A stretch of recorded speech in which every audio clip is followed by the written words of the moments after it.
Morning everyone, yan po si Moy Moy having her breakfast today. Yan, see?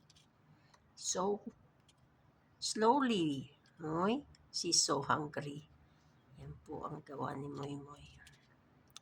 Eating her cake for breakfast.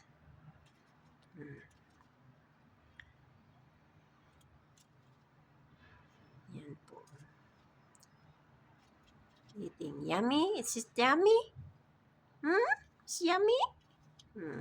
And ito po yung kanyang egg for this month. Naka-hatch po siya ng egg, 4 eggs this month. So, strange po kasi ngayon lang niya ginawa ito. Ngayon lang siya nangitlog ng pagkadami-dami. Ayan po. 4 eggs na po last week bago dalawa po yung egg niya last week. Pagtapos nung nakaraang week, bago ngayong week po, ayan, isa.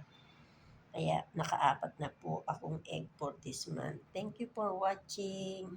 Egg from Momoy.